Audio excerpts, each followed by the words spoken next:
أنزلناه قرآنا عربيا لعلكم تعقلون.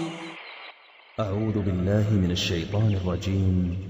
وقال فرعون ذروني أقتل موسى وليدع ربه إني أخاف أن يبدل دينكم أو أن يظهر في الأرض الفساد.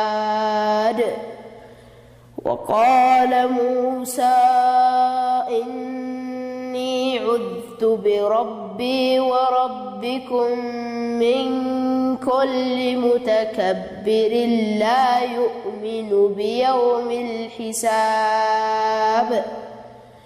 وقال رجل مؤمن من آل فرعون يكتم إيمانه